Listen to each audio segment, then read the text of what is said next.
இன்னைக்கு புதன்கிழமை அதுமா என்ன சாப்பாடு செஞ்சுருக்கிறேன்னு காட்டுறேன், வாங்க சாப்பிட்லாம். எலுமிச்சை சாதம், முட்டை,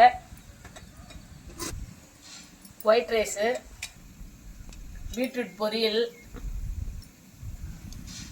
புதினா சட்னி சாதத்துக்கு. எலுமிச்சை சாதம் எப்படி இருக்குன்னு பார்க்கலாம். நல்லா இருக்கு. தாளிச்சிட்டே இருக்கும்போது தீஞ்சு போச்சு ஒன்று கடுகு கடலப்பருப்பெல்லாம். சரி கூட சாப்பிட்டுக்கலாம், நாம் தான் சாப்பிட்றோங்க. புதினா சட்னி போட்டு ஆட்டினது எப்படி இருக்குன்னு பார்க்கலாம். ஒயிட் ரைஸ் இல்லை,